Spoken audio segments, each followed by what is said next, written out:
Avant d'utiliser le module de facturation dans la gestion commerciale de Bob 50 pour adresser des factures aux clients, il convient de dresser un modèle de facture. Pour cela, dans la gestion commerciale, il faut aller dans Utilitaire, Configuration, Dessin de document.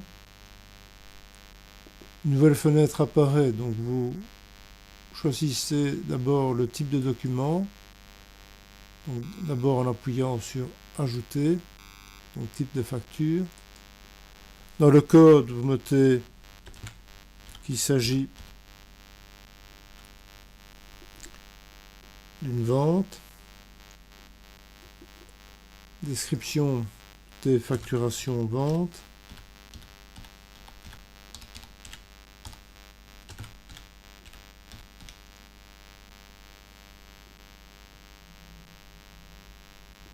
Vous enregistrez le type de facture, sans oublier de choisir la langue utilisée, donc ici le F pour français. Et ensuite, vous pouvez utiliser un des modèles de facture créés par Bob 50. Donc pour ce faire, en bas de l'écran, vous avez une petite flèche bleue Importation. Donc vous importez un document standard. Une nouvelle fenêtre s'ouvre. Vous mettez afficher tous les types de factures. Nous allons prendre le premier modèle.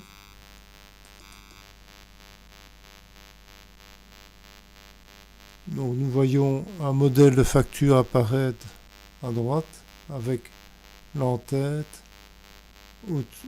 Au-dessus également la date, le numéro de facture, désignation, prix unitaire, quantité. En bas de l'écran, le total hors TVA, la ristourne éventuelle, la TVA et le total à payer. Il est toujours possible d'adapter ces modèles de facture. Donc par exemple ici nous n'avons pas de désignation pour les frais de transport.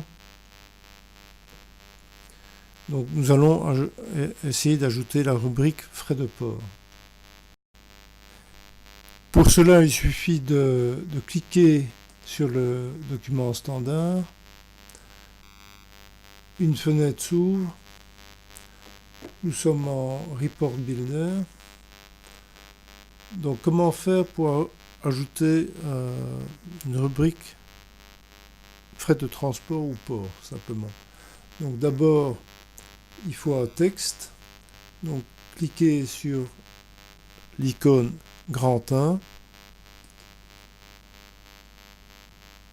Puis vous cliquez par exemple au niveau du milieu de la facture, en dessous de prix unitaire. Dès que vous avez cliqué, vous voyez apparaître label 15.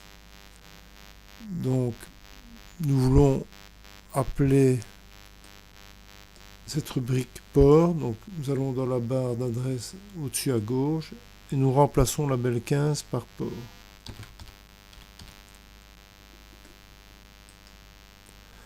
Alors comment sélectionner un champ calculé pour les frais de transport? Donc dans la barre des icônes, vous allez sur DB calculé. Ensuite, vous cliquez au niveau de la rubrique port un petit peu à droite.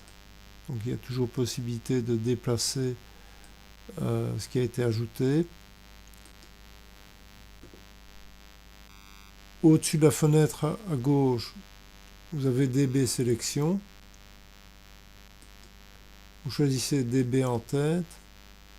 Et juste à droite, vous avez une série de champs précalculés. Donc nous allons chercher le champ correspondant au transport qui commence par T.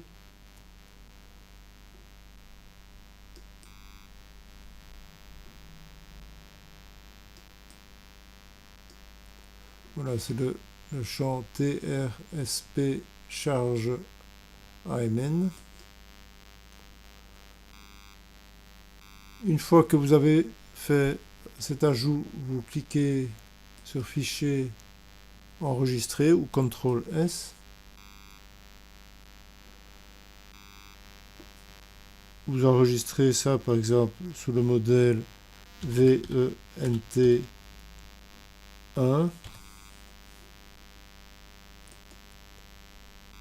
Vous quittez. Vous voyez à nouveau le modèle de facture proposé par Bob50 et nous voyons apparaître la rubrique port 0. Il y a moyen d'agrandir. Donc, au lieu de 40%, nous allons mettre 80%.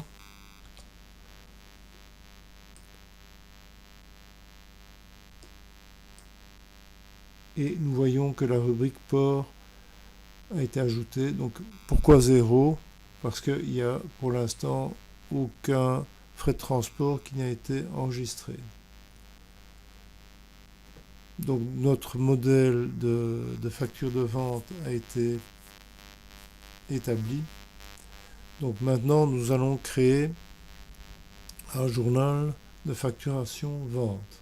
Donc nous quittons l'option dessin de document.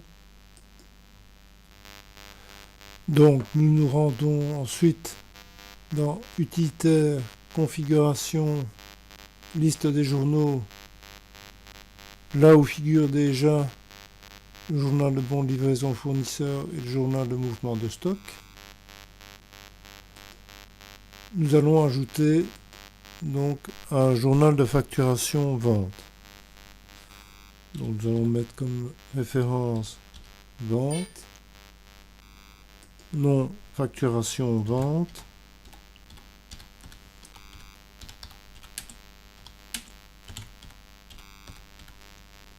type vente, période, ici la première facture a été envoyée en janvier 2016, donc nous mettons janvier 2016. Puis nous enregistrons la création de ce journal.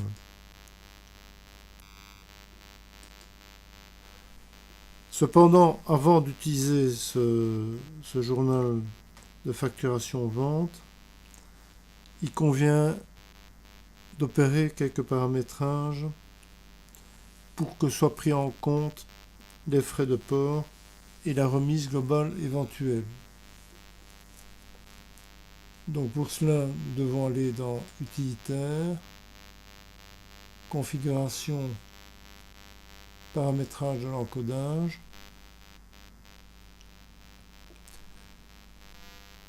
Une fenêtre s'ouvre, donc nous allons cliquer sur la case Frais de port et également dans Remise globale.